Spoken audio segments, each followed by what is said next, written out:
चाल घडणं किंवा एखादं संगीत ही प्रक्रिया ही दिसताना त्या वेळेपुरती दिसते की अरे 5 मिनिटात चाल झाली, पण ती 5 मिनिटाची चाल नसते, त्याच्या पाठची 42 वर्ष असतात जी माझी गेली आहेत. गोल्ड इज गोल्ड किंवा गोल्ड इज नॉट गोल्ड असं माझं स्पष्ट म्हणणं आहे. त्या त्या काळानुसार त्या त्या काळाशी अडॅप्ट होऊन तुम्ही जे चांगलं प्रामाणिकपणे तयार कराल ना, दॅट इज म्युझिक. प्रसिद्ध होण्यासाठी करिअर नाही म्हणत आहे, मला मजा येण्यासाठी आणखी छान पद्धतीने मी हे करिअर हँडल करू शकेन असं आता वाटायला लागलंय. बट अप टाइम नाही. काय बात आहे. स्वतःवर प्रचंड खुश नेहमीच असतो आणि स्वतःवर प्रचंड नाखुश नेहमीच असतो, कारण त्याशिवाय माझी चालच होऊ शकत नाही.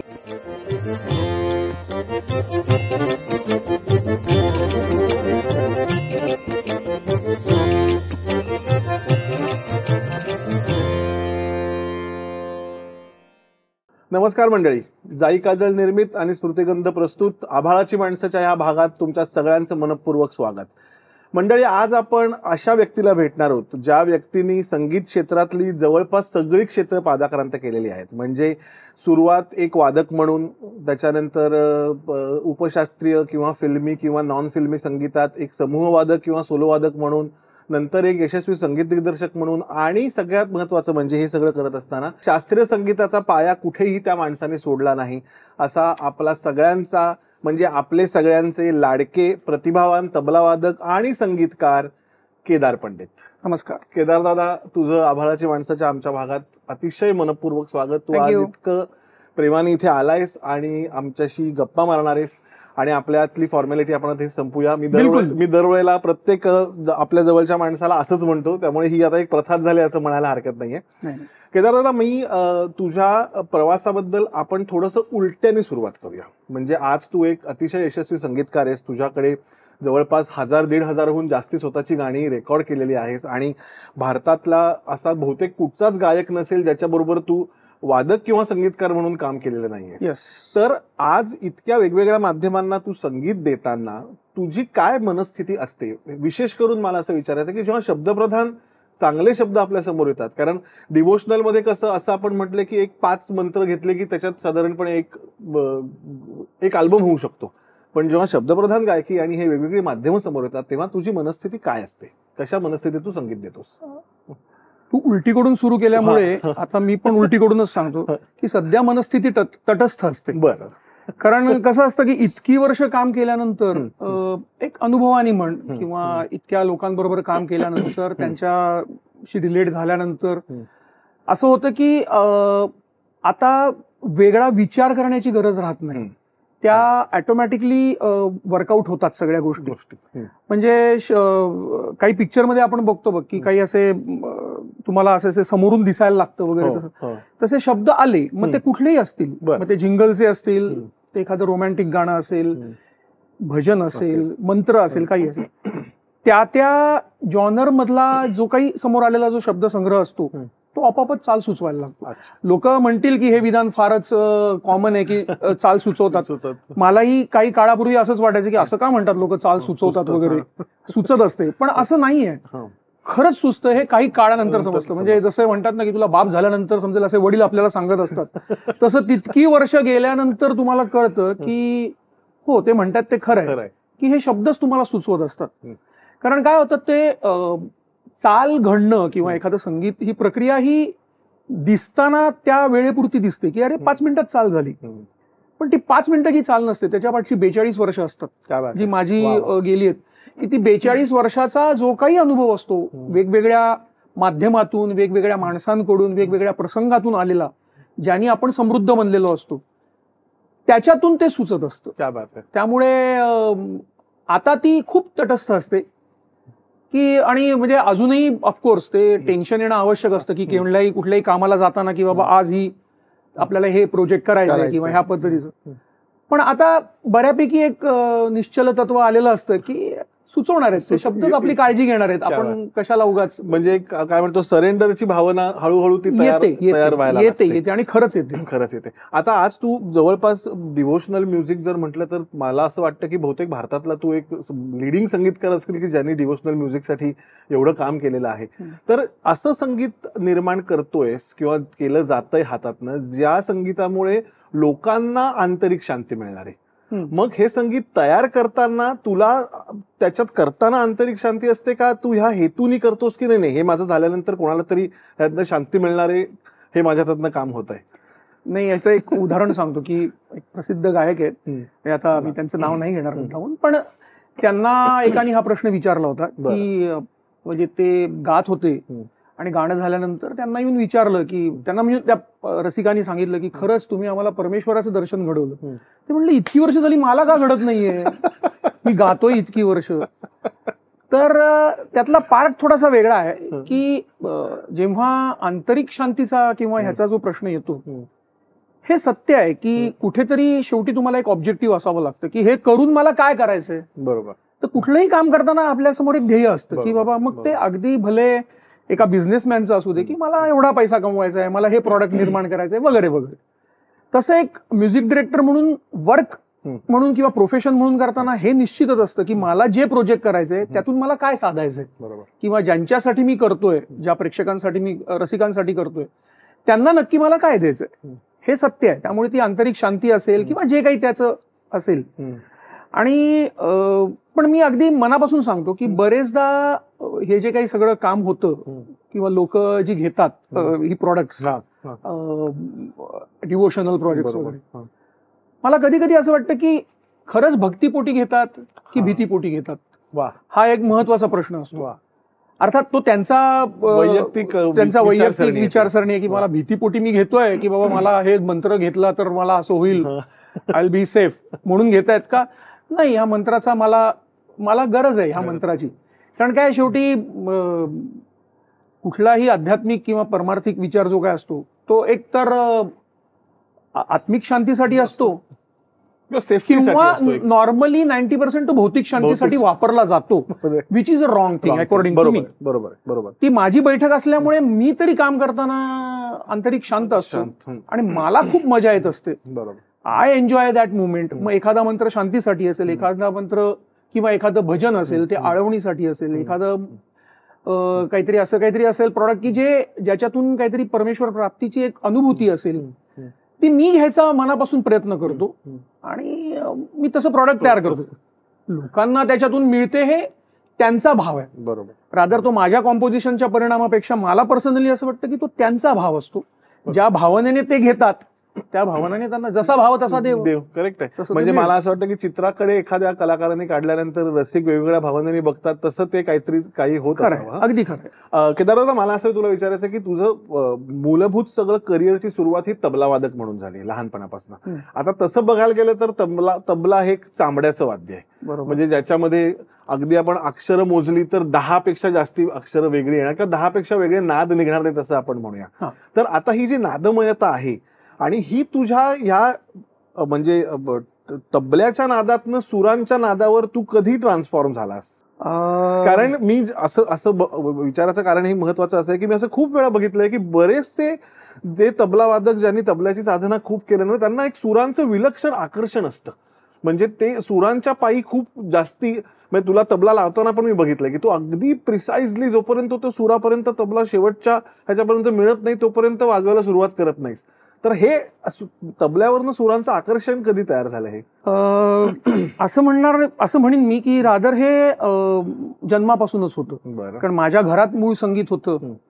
आई वडील त्यातलेच असल्यामुळे, माझे वडील प्रसिद्ध संगीतकार प्रभाकर पंडित, त्यामुळे मला बाळकडूच तसे होते. त्यामुळे सुरांचं आकर्षण पहिल्यापासूनच होतं. रादर तालाचं आकर्षण होतं, त्यामुळे त्या ह्याच्यामध्ये मी तबला वाजवायला लागलो. पण फर्स्ट ऑफ ऑल कसं, माझे वडील हे संगीतकाराबरोबर उत्तम व्हायोलिनिस्ट होते. बरोबर. त्यामुळे मी आधी व्हायोलिन वाजवायचो. अच्छा. मी व्हायोलिनचा प्रॉपर रियाज वगैरे करायचो आणि वाजवायचो. त्यातून मला त्यामुळे स्वरांचं, रागांचं हे बाळकडू होते.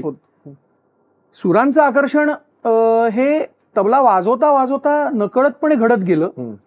आणि कसं आहे, ताल हा जितका महत्वाचा आहे त्याच्यामध्ये सुरामध्येच हा ताल व्यापक, म्हणजे सूर हा असा व्यापक आहे की त्याच्यामध्ये ताल भरलेला आहे.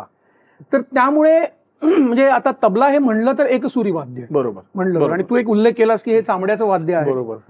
तर मी म्हणतो की हे सुद्धा आपलं चामड्याचंच वाद्य आहे एका वेगळ्या अर्थाने. पण ह्यातून आपण बोल उमटवतो. तर त्या तबल्यातून जेव्हा बोल उमटवले जातात त्यातून जरी ते तालाशी रिलेटेड जरी असले तरी त्या स्वरांमध्ये एक मला वेगळा मजा मिळायला लागला.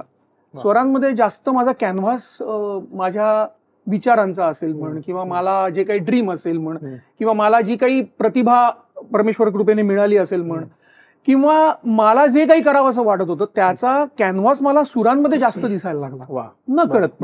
अर्थात हे थोडक्यात असं असतं की इनिंग खेळून गेल्यानंतर आपण त्याचं विश्लेषण करतो. इनिंग खेळताना आपण त्या आलेल्या बॉलला फक्त खेळत असतो. पण ऑफकोर्स आता इतकी वर्ष गेल्यानंतर मी त्या इनिंगचं जेव्हा माझ्या विश्लेषण करतो तेव्हा मला हे कळून येतं की सुरांचं आकर्षण रादर पहिल्यापासून होतच, आणि ते जास्त व्यापक बनायला लागलं. आणि मग कुठेतरी मी ऑफकोर्स अनेक दिग्गज गायकांबरोबर वाजवत होतो. मी दिग्गज म्हणजे केवळ त्यांचे कमर्शियल दिग्गज असं म्हणत नाहीये, तर स्वरांनी समृद्ध असलेल्या अशा गायकांबरोबर मला काम करायला, ज्यांना हे स्वर साध्य झालेले आहेत अशा लोकांबरोबर काम करायला मिळालं. अनेक दिग्गज गायकांबरोबर मॅक्झिमम काळ मी ऑफकोर्स पंडित जसराजींबरोबर घालवला. तर त्या ह्याच्यामध्ये इतके संस्कार घडत गेले, इतक्या पद्धतीचे संस्कार घडत गेले की ते कधी रुजले आणि त्याचं कधी झाड झालं मला कळलं नाही. पण नकळतपणे ते वापरले गेले आणि संगीत करताना त्याचा वापर झाला. आणि ऑफकोर्स स्वरांचं तुमच्यामध्ये रोपण होणं ही एक गोष्ट झाली, पण संगीतकार म्हणून जेव्हा मी काम करायला लागलो तेव्हा केवळ नुसतं स्वरांचं रोपण होऊन चालत नाही, तर त्या स्वरांचं तुम्हाला नंतर ती वापरात आणण्याकरता सुद्धा तुम्हाला त्याचा जो काही विचार असतो, म्हणजे तुम्हाला ज्ञान मिळालं पण ते वापरायचं कसं, कशा पद्धती, म्हणजे नुसतं मी कमर्शियली वापरणं म्हणत नाही, म्युझिकली सुद्धा. तर ते जे वापरणं आहे ते वापरायला अनेक म्युझिक डिरेक्टर्स बरोबर मी वाजवत होतो. बरोबर. त्यामुळे त्यांच्या कुठेतरी ते माझ्यावर संस्कार होत होते की अरे हे असं आहे, हा असा विचार आहे. आणि कोणीही म्हणजे एखाद दुसरा असेल बाबा की जो जन्मजात येतानाच पूर्ण संगीतकार होऊन आला असेल किंवा पूर्ण कलाकार होऊन आला असेल, पण माझ्या वैयक्तिक बाबतीत मी म्हणलं तर मी घडत गेलो या सगळ्या गोष्टींमुळे. आपोआप एक ज्याला उत्क्रांती अवस्था म्हणते तशी आली.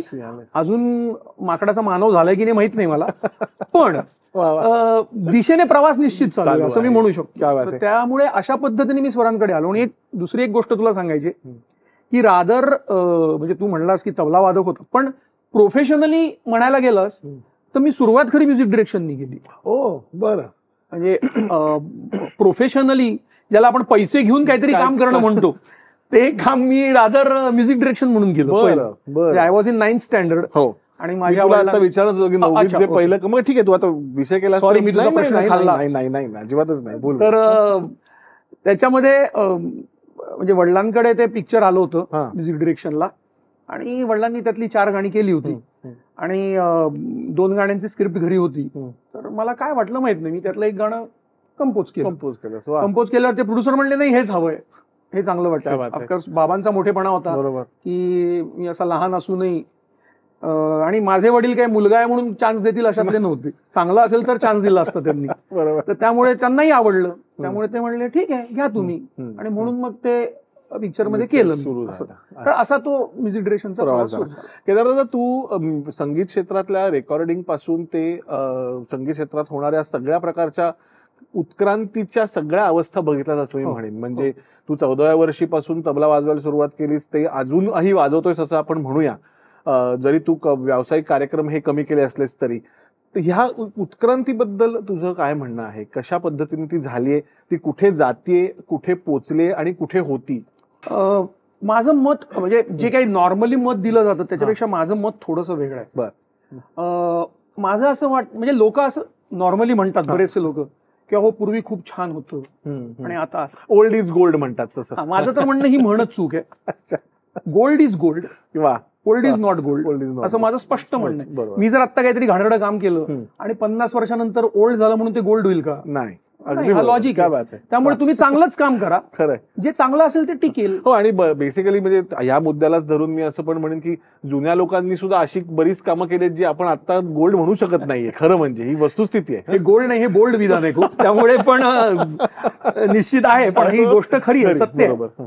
पण आपण असं म्हणू शकतो की माझं वैयक्तिक म्हणणं असं आहे की म्हणजे ब्रॅडमनची बॅटिंग ही खूप चांगली होती, ग्रेट फलंदाज. बरोबर. पण म्हणून सचिन गावस्कर काही कमी नव्हता. बरोबर आहे. मग गावस्कर हेल्मेट शिवाय खेळत होता, बरोबर, म्हणजे तो खूप ग्रेट होता असं नाही. सचिन पण तेवढाच ग्रेट होता. अगदीच बरोबर. आणि आज सचिन ग्रेट आहे म्हणून विराट कोहली ग्रेट नाही असं नाही, तोही तेवढाच ग्रेट आहे. त्या काळानुसार त्या काळाशी अडॅप्ट होऊन तुम्ही जे चांगलं प्रामाणिकपणे तयार कराल ना, दॅट इज म्युझिक. खरं. आणि ते चांगलंच असतं. क्या बात. हा, ते करण्यापाठी तुमचा हेतू काय आहे हा जास्त महत्वाचा आहे. ते करण्यापाठी माझा हेतू फक्त पैसे कमावणं एवढाच असेल तर मग ते कदाचित तद्दन होईल. पण ते करण्यापाठी पैसा हा मिळणारच आहे. ब्रादर, मी म्हणतो घ्या तुम्हाला पाहिजे तेवढे घ्या, पण एकदा ठरवा, मग तरी प्रामाणिकपणे काम करा. तर ते जे काही तुम्ही जर केलं आणि ते जर प्रामाणिकपणे म्युझिकल राहून केलं, त्याच्याशी रिलेटेड त्याच्यामध्ये तुम्ही रंगून जाऊन केलं, त्या म्युझिकमध्ये भिजून जर तुम्ही केलं, त्याचा जो एक मजा जर तुम्ही घेतला, तर ते काम चांगलंच होणार आहे. अगदी बरोबर. आता राहिला टेक्निकली उत्क्रांतीचा प्रश्न, तर ते खूप वेगवेगळ्या पद्धतीने उत्क्रांत होत गेलं. म्हणजे मी पाहिलंय ते एकत्रित केलेल्या रेकॉर्डिंग पासून आज इंडिव्हिज्युअल लेवलवर, डिजिटल लेवलवर चाललेलं. म्हणजे आता काही दिवसांनी माझ्या मनात आलं तर चाल रेकॉर्ड होईल, इथपर्यंत जाईल असं काहीतरी दिसतंय. तर इथपर्यंत मी सगळं बघू शकलो. ऑफकोर्स हे माझं नशीब की मला या सगळ्या काळात अडॅप्ट होता आलं आणि मी राहू शकलो. पण मी त्याच्याशी अडॅप्ट होत गेलो आणि मला मजा येतो. म्हणजे सगळेजण म्हणतात की एकत्र, हो ऑफकोर्स एकत्र रेकॉर्डिंगचा एक वेगळा मजा होता. बरोबर आहे. पण आज सेपरेट रेकॉर्डिंग मध्ये पण मला वेगळा मजा येते. काय बात आहे. हा, विचार करण्याची पद्धत बदलली की एकत्र रेकॉर्डिंग करताना त्या एकत्रितपणाचा विचार करून मी रेकॉर्डिंग करत होतो किंवा म्युझिक करत होतो. आज मी त्या सेपरेट असल्यानंतर त्याचा एकत्रित भाव कसा असेल याचा विचार करून मी रेकॉर्डिंग करतो. हा फरक झाला. पण अल्टिमेट इफेक्ट हे गाणं रेकॉर्ड झाल्यानंतर ते एकत्रच असतं, त्याच्यात काही फरक पडत नाही. अगदी बरोबर. म्हणजे नाही, पुरणपोळी खाताना पुरण आणि पोळी एकत्रच खावी लागते. पुरण वेगळं आणि पोळी वेगळी नाही खाऊ शकत. अगदी बरोबर. तर ती पुरणपोळी असायला हवी एवढं मात्र निश्चित ती आहे अजूनही. आणि एक आपण जर विचार केला ना, तर कसं आहे ना, एक ह्याच्यामध्ये मीडियाचा खूप मोठा हात आहे. माझं एक लॉजिक आहे, पटेल नाही पटेल बघ, की असं होतं की पूर्वी मीडिया एवढा विस्तृत नव्हता. पूर्वी 100 गाणी बनत होती, त्यातली समज 25 गाणी चांगली होती, 75 वाईट होती, असं आपण एक धरूया. लाईट जो होता मीडियाचा तो 25 वर होता. त्याच्यामध्ये थोडेफार जास्त आणखी लाईट इकडे तिकडे पसरला तर 30 गाणी. बरोबर. त्यामुळे 25 चांगली गाणी तर असायचीच आणि 5 गाणी वाईट आहेत असं दिसायचं. कारण उरलेल्या 70 वरती लाईटच नव्हता. आज 100 वरती लाईट आहे. मग दिसताना काय दिसतं की 70 वाईट आहे आणि 30 चांगले आहेत. प्रमाण तेवढंच आहे. बरोबर. अगदी बरोबर. प्रमाणामध्ये काही फरक पडलेला नाही. अगदी बरोबर. पण दिसताना चित्र असं दिसतं की 70 वाईट आहे आणि 30 चांगलं आहे. बरोबर. असं काही नाहीये. चांगलं अजूनही निर्माण होत आहे. बरोबर. करणारे करतायत.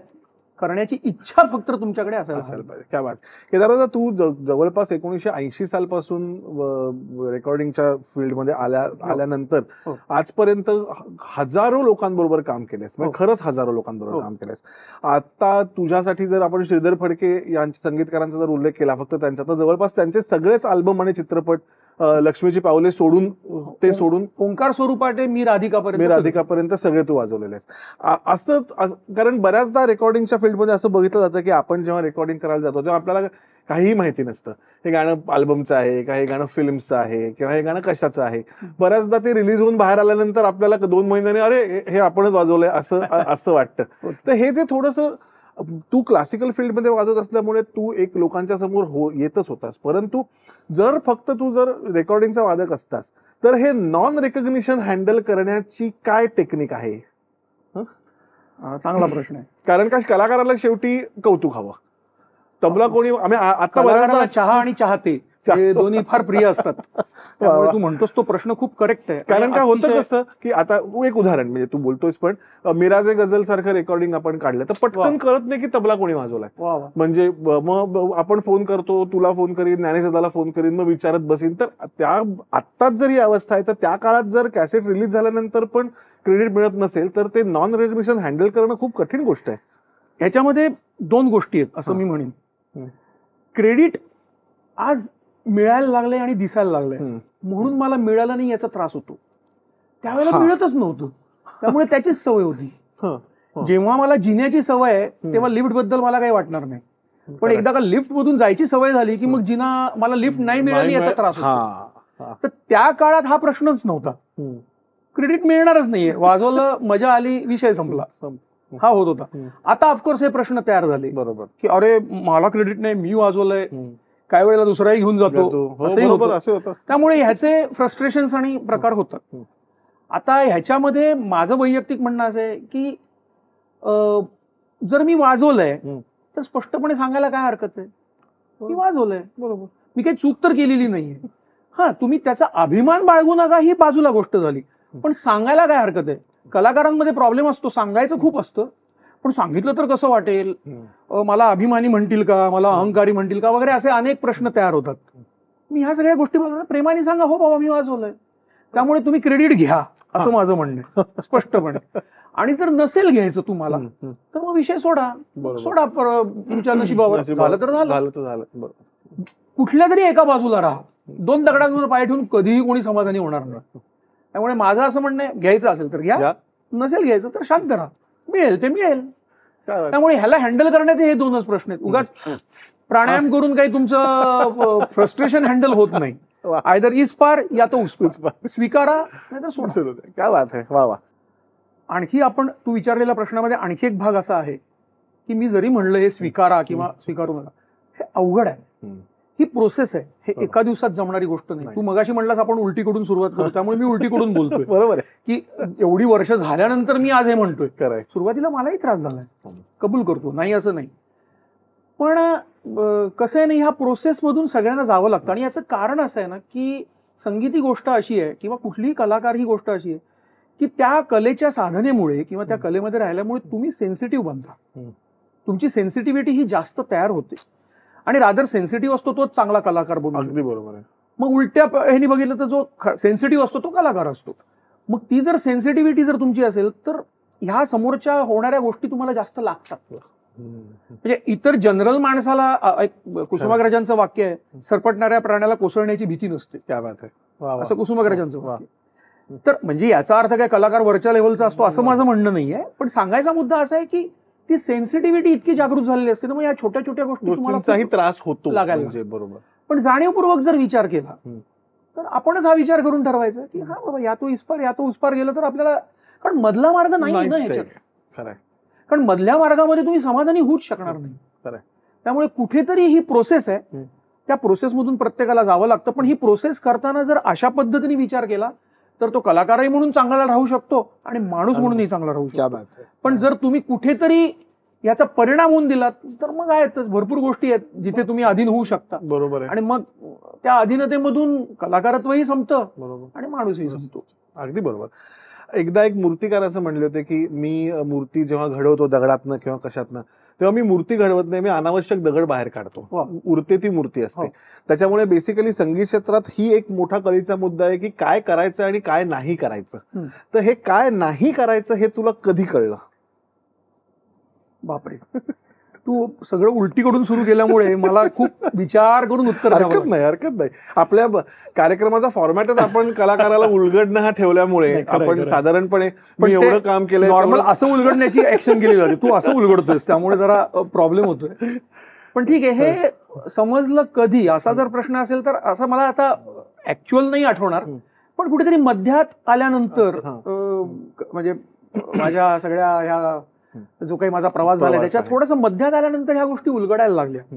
अर्थात एक आहे की मग त्या उलगडल्यानंतर काही माझं चांगलं झालं आणि त्याच्या आधी वाईट होतं का, तर असं नाही. तिथे मला माझ्या घरातल्या संस्कारांनी, तिथे मला माझ्या गुरूंच्या सांगण्यानी किंवा माझ्या आजूबाजूच्या आपण ज्याला म्हणतो तुमची जी संगत असते ती संगत जर तुम्ही जाणीवपूर्वक चांगली ठेवली तर त्याच्यातून जे तुम्ही अन्नग्रहण करता त्यातून मी सगळ्या गोष्टी मान्य करतो. या सगळ्यातून तुम्हाला तुमची शैक्षणिक पात्रता, म्हणजे शैक्षणिक म्हणजे केवळ सांगीतिक शैक्षणिक असं नुसतं मी पुस्तकं शिकलोय, मी BA झालोय, मी BCom झालोय, मी इंजिनियर झालोय अशा अर्थाने नाही, तर चांगल्या ह्याच्या पद्धतीने सांस्कृतिक शिक्षण पण तुमचा आजूबाजूचा सगळा कसा प्रभाव आहे याच्यातून तुम्ही ते टिकून राहता. त्रास होत असतो पण तुम्ही टिकून राहता, कुठेतरी तुम्ही त्या बाजूला जात नाही. तुम्हाला ही एक बाजू धरून ठेवलेली असते की नाही हे वाटतंय तुला पण तू थांब, वाटतंय तुला पण तू थांब. ते थांब हा जो काय आवाज असतो ना, ती ऐकण्याची सवय पहिल्यापासून ठेवली पाहिजे. ती जर तुम्ही ठेवली तर तुम्ही थांबू शकता. जर ती नाही सवय ठेवली तर मग कुठेतरी हे होऊ शकतं. आणि मग ही ऐकण्याची सवय जर ठेवायची असेल तर त्यासाठी काय करा, मग तिथे या गोष्टी वर्किंग होतात की तुम्ही थोडंसं प्राणायाम करा, तुम्ही थोडंसं मेडिटेशन करा, चांगलं वाचन करा, चांगल्या फिल्म्स बघा, चांगली संगत ठेवा, आनंदात राहा. हे राहणं म्हणजे काही पारमार्थिक एन्जॉय. तुम्हाला समोर आयुष्य दिलंय ते छान पद्धतीने एन्जॉय करू शकता, छान पद्धतीने बघू शकता. उगाच प्रश्न नको असलेले प्रश्न काढण्यात काही पड नाही. आणि रादर माझं तर आता मला असं वाटायला लागलंय की आपण इतके प्रश्न स्वतःभोवतीच फिरवत असतो, त्याचाच आपणच आपल्याला त्रास करून घेत असतो. अगदी खरं आहे. आयुष्य खरं तर साधं सोपं सरळ असतं, पण आपणच अवघड करून ठेवतो. तर ते न करता जेवढं शांतपणे आपण करायला प्रयत्न करू, ह्याचा एक कुठेतरी मधल्या काळात अनुभव यायला लागला. पण ते एक अहमदजान खान तिरकवा साहेबांचं एक फार छान मुलाखत झाली, खूप मोठे तबलजी, त्यांचं नाव सगळ्यांना माहिती. तर त्यांची 82 त्यांच्या साधारण वयाच्या 82-83 वर्षी मुलाखत झाली. टोपी घालून त्यांची आणि त्यांना विचारलं की इतने साल से आपने तबला बजाया, इतना बड़ा करियर हुआ, अब जाके आपको क्या लगता है. त्यांनी एक फार छान उत्तर दिलं, अब कहीं जाके 3 ताल समझ में आया मगर अब बजता नहीं. क्या बात है. ह्याच्यामध्ये खूप आता असं वाटतं की अजून काही समजलंय अशातलं नाही, पण ज्या काही गोष्टी उलगडल्यात आता वाटतं पुन्हा लहान व्हावं आणि पुन्हा परत ह्या उलगडलेल्या गोष्टीतून पुन्हा एकदा करिअर घडवावं. कदाचित आणखी चांगला मजा येईल. प्रसिद्ध होण्यासाठी करिअर नाही म्हणत आहे, मला मजा येण्यासाठी आणखी छान पद्धतीने मी हे करिअर हँडल करू शकेन असं आता वाटायला लागलंय. बट अब टाइम नाही. काय बात आहे. म्हणजे मला असं म्हणायचं केदारदादा की टाइम मशीन असतं तर मला वाटतं तू पहिल्यांदा विकत घेतलं असं. पण म्हणजे मी पुन्हा एकदा सांगतो की हे अशा पद्धतीने करिअर प्लॅन करण्यासाठी नाही की त्यातून माझं आणखी नाव होईल, मला आणखी जास्तीचा पैसा मिळेल, यासाठी नाही. तो मिळतोच आहे, आजही मिळाला, नाव मिळालं, परमेश्वर कृपेने चांगलं मिळालं. पण जो मजा येईल तो अजून जास्त. आणखी जे मी काही 4 चाली केल्या असतील, अरे ही चाल आणखी अशी केली असती, हा विचार असा केला असता, असं निश्चित करायला मिळेल, त्याचा मजा आहे. हरकत नाही. ह्याच्या पुढे आपण असा विचार करू शकतो की आता ह्याच्या पुढे केलेल्या चालीमध्ये आपण अजून जास्ती मजा घेऊ शकतो. आमेन. स्वतःवर प्रचंड खुश कधी झालायस आणि स्वतःवर प्रचंड नाखुश कधी झालायस? स्वतःवर प्रचंड खुश नेहमीच असतो आणि स्वतःवर प्रचंड नाखुश नेहमीच असतो, कारण त्याशिवाय माझी चालच होऊ शकत नाही. अगदी बरोबर. वा. नाखुश असतो म्हणून चाल तयार होते आणि ती ऍक्सेप्ट होते कारण खुश असतो. क्या बात आहे. क्या बात आहे. आताच्या सगळ्या डिजिटल ऑडिओ प्लॅटफॉर्म्समध्ये एवढं प्रचंड संगीत भरलेलं आहे. म्हणजे तू ऍपल घे, स्पॉटीफाय घे, आणि किती म्हणजे परवा तर आमच्या PR एजन्सीमध्ये अशी चर्चा झाली की 42 का 44 डिजिटल प्लॅटफॉर्म्स आता ऍक्टिव्ह आहेत. एवढं प्रचंड संगीत भरलेलं असताना एखाद्या संगीतकाराने स्वतःची एक ओळख ह्या सगळ्या प्रकारात शाबूत ठेवणं आणि सायमल्टेनियसली रसिकांनी सुद्धा काय ऐकायचं हे निवडणं, हा सुज्ञपणाच्या बाबतीत तू काय सल्ला देशील? सगळ्यात पहिलं आपल्याला पटेल ते करा. आणि पटेल म्हणजे ऑफकोर्स असं नाहीये की मला जे आवडतं तेच मी काम करीन, अशा अर्थाने मी नाही म्हणत. समोरचा एखादा माझ्याकडे जर काही काम घेऊन आला, ठीक आहे, त्याच्यामध्ये त्याला त्याच्यासाठी जे काही मला चाल करायची असेल किंवा जे काही काम करायचं असेल ते मी करतोय हे मला पटलं पाहिजे. बरोबर. ते मला पटेल हे पहिलं करा. म्हणजे तुमची ओळख ही तुमची तयार होते, पहिली गोष्ट. आता दुसरी गोष्ट, ऑफकोर्स हे खूप अवघड आहे आजच्या काळात की ती ओळख एवढ्या गदारोळात तुम्ही टिकवून ठेवणं इज अ व्हेरी डिफिकल्ट. पण मग आता ओळख टिकवायची म्हणजे नक्की काय करायचंय, हा एक महत्वाचा प्रश्न आहे. इथे असा प्रश्न येतो की ओळख टिकवायची म्हणजे मला काम भरपूर मिळालं पाहिजे. बरोबर. म्हणजे माझ्या ओळखीमुळे तेच काम करत राहायला पाहिजे असं काय, म्हणजे समोरून काम येईल एवढ्यासाठी मला ओळख टिकवायची आहे का? तर मग तुम्ही सोशल मीडियाचा वापर करा, येऊ करा, तेव्हा करा, की जे करायला पाहिजे. बरोबर. माझ्याकडे चांगला माल आहे पण तो विकण्यासाठी ऍडव्हर्टाईज करायला पाहिजे, तर मग ते तुम्ही करा. त्याच्यात कुठलेही हेजिटेशन करू नका. बरोबर. त्याच्यामध्ये उगाच असं मानू नका की हे केल्याने हे फारच हल्ली करायला लागतं. नाही, आज करावं लागतंय. पण एक महत्वाची गोष्ट अशी आहे की माल चांगला करा. क्या बात आहे. वा. त्याच्याकडे दुर्लक्ष करू. बरोबर. तो तुमचा 100% असला पाहिजे. मग त्याच्यासाठी जे काही आवश्यक आहे, आता उदाहरणार्थ एक संगीतकार असेल, म्हणजे मी माझा अनुभव सांगतोय, मी काही सल्ला देत नाहीये, पण संगीतकार असेल तर माझ्या दृष्टीने मला एक 45 राग माहिती आहेत म्हणजे मी चांगला संगीतकार नाही होऊ शकत. अगदी बरोबर. किंवा मला एक 403 बंदिशी माहिती आहेत म्हणून मी चांगला संगीतकार नाही होऊ शकत. मग संगीतकार होण्यासाठी माझं वाचन चांगलं असायला पाहिजे, मला खूप चांगल्या फिल्म्स बघता आल्या पाहिजेत, मला नाटकांचा मजा घेता आला पाहिजे. इतकंच नाही, मी बायकोबरोबर साडी बघायला जातो, त्या साडीमधलं डिझाईन पण मला चांगलं कुठलं वाईट कुठलं बघता आलं पाहिजे, मला चांगला पेपर वाचता आला पाहिजे, मला चांगली डान्स बघता आला पाहिजे, मला रंगसंगती कळली पाहिजे, चित्र, ह्या सगळ्या माध्यमातून जेव्हा मी जातो तेव्हा कुठेतरी मी समृद्ध व्हायला लागतो. त्याचं प्रगटीकरण करण्याचा मार्ग हा माझा संगीत आहे. एखाद्याचा शिल्पकला असेल, एखाद्याचा चित्रकला असेल, ते प्रकटीकरणाचं तंत्र जे आहे ते तुम्ही पक्क केलं पाहिजे. हा पहिला मुद्दा. बरोबर. पण त्याच्या पाठचा जो तुमचा समृद्ध होण्याचा मार्ग आहे, तो जितका अभ्यास तुम्ही कराल, जेवढे समृद्ध व्हाल, बरोबर, तेवढं तुम्ही जास्त सेन्सिटिव्ह होता, जास्त चांगल्या पद्धतीने विचार करू शकता. माझ्या आयुष्यात मला नशिबाने हे सगळं करायला मिळालं. म्हणजे मी नाटकात पण काम करत होतो, मी नाटकाला म्युझिक करत होतो, त्यामुळे त्या सगळ्या ग्रुपचा विचार करता आला, वेगवेगळ्या माध्यमांमधून कामं करता आली. संगीत संयोजकांच्या हाताखाली काम केलं, त्याच्यामध्ये या सगळ्याचा विचार करायला मिळाला. माझं नशीब होतं ते. ऑफकोर्स प्रत्येकाला असं मिळेल असं मी नाही म्हणू शकणार, पण जर मिळत नसेल तर जाणीवपूर्वक करा, पण समृद्ध व्हा. तुम्ही तंत्र पण समृद्ध करा, पण नाहीतर हल्ली आपण असं बघतो की इतकं तंत्र समृद्ध असतं, क्या बात आहे, की अरे बापरे काय तयार वाजवतोय ह्याला, हे पण त्याच्यामध्ये वो बात नाहीये असं म्हणावं लागतं. म्युझिक नसतं, बाकी सगळं भिजले पण नसतं. मग ते का नाही, तर तुम्ही भिजलात नाही, तुम्ही पावसात गेलाच नाही, छत्री उघडी.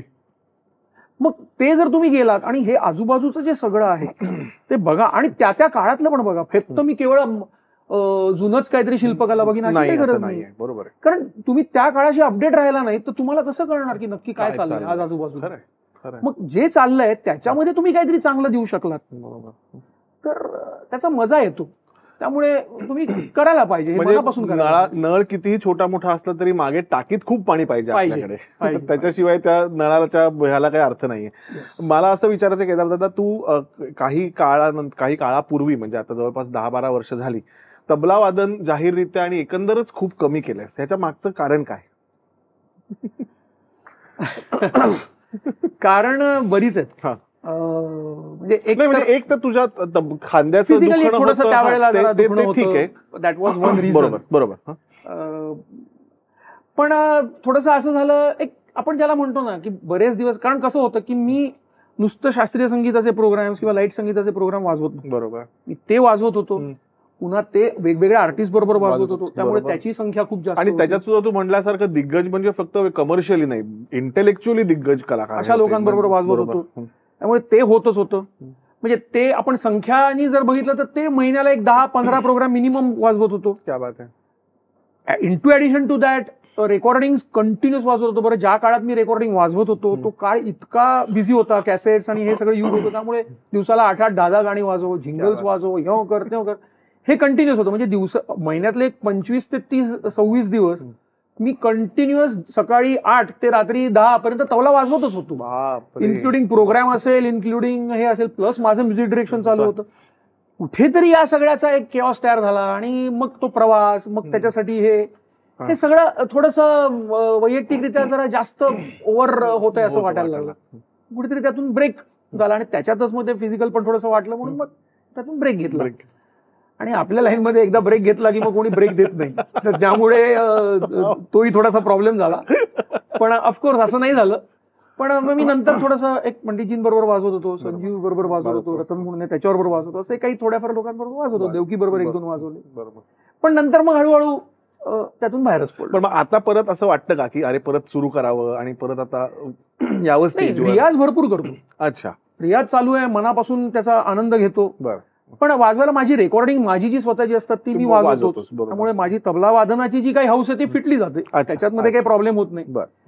प्रोग्राम वाजवावा असं काही म्हणजे विचार नाही होत, पण आला तर वाजवणार नाही असं नाही. बरोबर. पण असं मुद्दा म्हणजे एक असतं ना की आता प्रोग्राम, आणि कसं झालं की एक हे शेवटी नशिबाचा भाग आहे हा, की माझ्या नशिबाने ज्या काही त्यातल्या चरमसीमा असतात, म्हणजे असतं ना भौतिकदृष्ट्या की बाबा मला हा प्रोग्राम वाजवायला मिळाला पाहिजे, मला या कॉन्फरन्समध्ये वाजवायला मिळालं पाहिजे, मला या आर्टिस्ट बरोबर वाजवायला मिळालं पाहिजे, माझे बाहेर दौरे झाले पाहिजेत वगैरे वगैरे. म्हणजे जिथे लोक बराच प्रवास केल्यानंतर एखाद्या दिग्गज आर्टिस्ट बरोबर वाजवतात, तर मी वयाच्या 17व्या वर्षापासूनच पंडित जसराजींबरोबर वाजवत होतो. काय बात आहे. मग अशी ती खरं ती उलट बुक तिकडेही होतं असं म्हणायला हरकत नाही.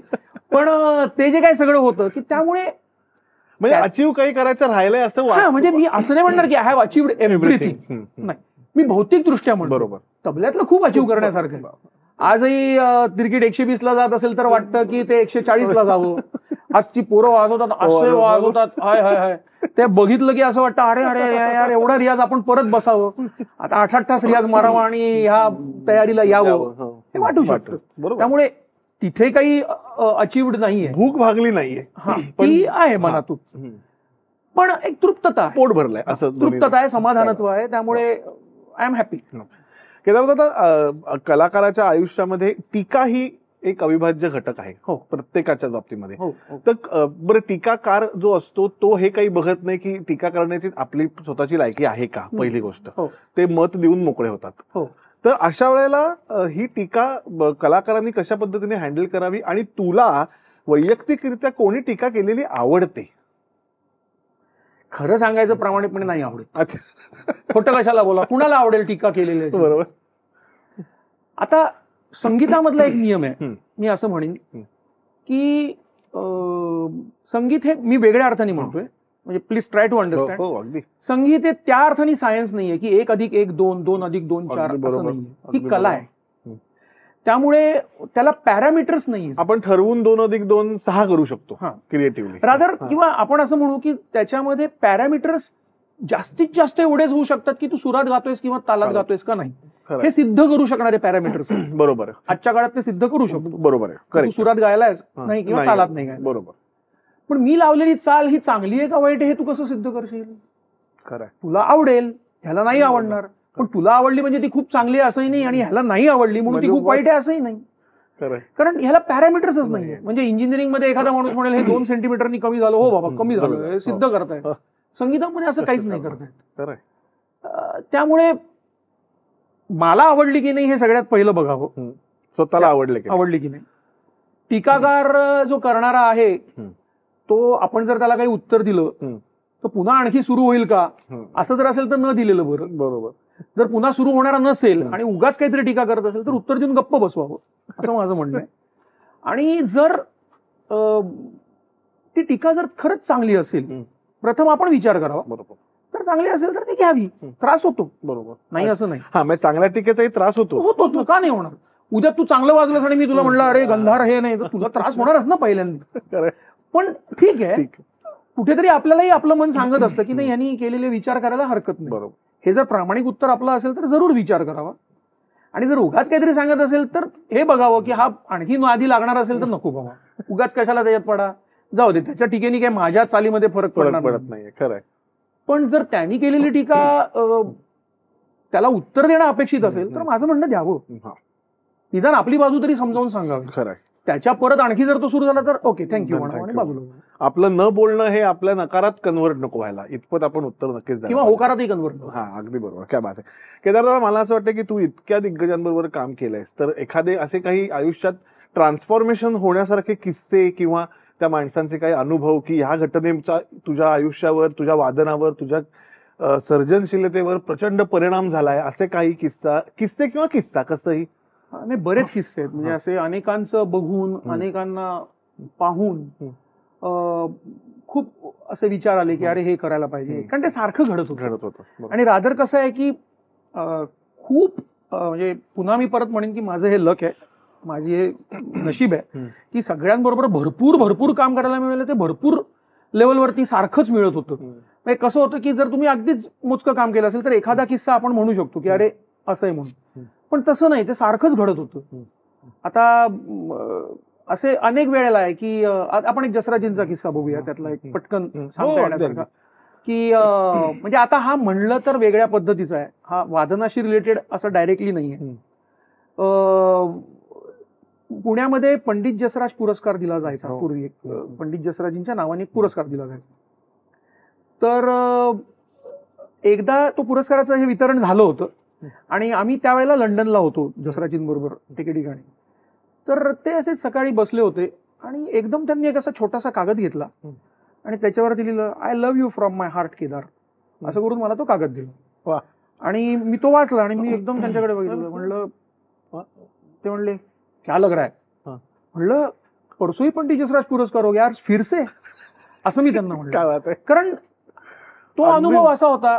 रादर मी तर असं म्हणेन की या सगळ्यांनी माझ्यावर प्रेम खूप केलं. त्यांच्या प्रेमामुळे मी चांगलं वाजवू शकलो. मी चांगला वाजवत होतो की नाही मला माहित नाही. त्यांनी माझ्यावरती खूप प्रेम केलं आणि त्यामुळे मला वाजवायला खूप मजा येत गेली. आणि असे अनेकांकडून अनुभव मिळाले. अनेकांचं असे अनेक किस्से आहेत की वेगवेगळ्या लोकांशी रिलेटेड की ज्यांच्यामुळे मला एक प्रकारचं स्फुरण आलं म्हण किंवा एक प्रकारचं आपण काहीतरी चांगलं करावं म्हणून. अशी अनेक माणसं आयुष्यात आली ज्यांना बघून आपल्याला काहीतरी करावं असं वाटलं. बऱ्याच वेळेला ती म्युझिक मधली होती असंही नाही, ती इतरही होती. पण त्याच्याकडे बघून अरे मी हे आणखी चांगलं करू शकतो काम, असं खूप माणसं भेटली. आणि I am really lucky for that की मला खरंच परमेश्वराची कृपा आहे की ही सगळी माणसं मला अशी माझ्या नशिबाने त्यांनी दाखवली. रादर मला चांगलं करण्याचा त्यांनी विडा उचलला असेल तर त्यामुळे त्यांनी हे मला स्पष्ट दाखवलं. तर त्यातलं मी किती घेतला हा माझा प्रश्न आहे. पण जी काय माझी दुबळी झोळी असेल त्याच्यामध्ये मी आपलं करण्याचा प्रयत्न करतो, अजूनही करतोय. पण दिस इज माय लक की मला खूप खूप चांगली माणसं भेटली. काय बात आहे. केदारदादा, मला असं वाटतं की तू इतकं आता सगळं भरभरून बोललायस तर कलाकाराचं आयुष्य हे पाण्यासारखं असावं असं मला आता एकंदर तुझ्याकडे बघून वाटायला लागलंय की त्या पाण्याला आकार नसावा परंतु त्या पाण्याला अस्तित्व असावं. ज्या आकारात आपण जाऊ त्या आकारासारखं त्या पाण्याने व्हायला पाहिजे. जो रंग आपल्याला मिळेल त्या रंगाचा आनंद घेतला पाहिजे आणि एवढं करून स्वतः परत नितळ राहिलं पाहिजे. आणि हे पाणी हे एकमेव द्रव्य असं आहे की ज्याच्यामुळे तहान भागते, बाकी कशामुळेच तहान भागत नाही. तर मला असं तुझ्याकडे बघून असं जेन्युइनली वाटतंय की तू जितकं चांगलं काम आतापर्यंत करत आलायस ते पाण्यासारखं नितळ आणि तितकंच पवित्र आहे. आणि तसंच तुझ्याकडनं अजून अनेक वर्ष हे काम होत राहावं आणि तुझ्या कामाचा आणि रसिकांना आनंद मिळावा. आणि रसिकांनी तुझ्यावर भयंकर प्रेम केलेलं आहे, तूही त्यांच्यावर करतोस, हा संबंध आयुष्यभर टिकावा असं मला मनापासून वाटतं. तू आज इथे आलायस तर जाई काजळ आणि श्रुतिगंधच्या वतीने मी तुझे मनापासून आभार मानतो आणि आमच्यातर्फे तुला ही एक छोटीशी भेटवस्तू देतो. Thank you so much. तर मंडळी, आजचा आभाळाची माणसं हा भाग तुम्हाला कसा वाटला हे आम्हाला तुमच्या प्रतिक्रियातनं नक्की कळवा. आवडला असेल तर शेअर करा, मित्रांपर्यंत पोचवा, त्यांना पाठवा आणि स्मृतिगंधचं फेसबुक पेज आणि यूट्यूब चॅनल लाईक करा, शेअर करा आणि सबस्क्राईब करा. धन्यवाद.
चाल घडणं किंवा एखादं संगीत ही प्रक्रिया ही दिसताना त्या वेळेपुरती दिसते की अरे 5 मिनिटात चाल झाली, पण ती 5 मिनिटाची चाल नसते, त्याच्या पाठची 42 वर्ष असतात जी माझी गेली आहेत. गोल्ड इज गोल्ड किंवा गोल्ड इज नॉट गोल्ड असं माझं स्पष्ट म्हणणं आहे. त्या त्या काळानुसार त्या त्या काळाशी अडॅप्ट होऊन तुम्ही जे चांगलं प्रामाणिकपणे तयार कराल ना, दॅट इज म्युझिक. खरं, प्रसिद्ध होण्यासाठी करिअर नाही म्हणत आहे, मला मजा येण्यासाठी आणखी छान पद्धतीने मी हे करिअर हँडल करू शकेन असं आता वाटायला लागलंय. बट अप टाइम काय बात आहे. स्वतःवर प्रचंड खुश नेहमीच असतो आणि स्वतःवर प्रचंड नाखुश नेहमीच असतो, कारण त्याशिवाय माझी चालच होऊ शकत नाही.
नमस्कार, मी केदार पंडित.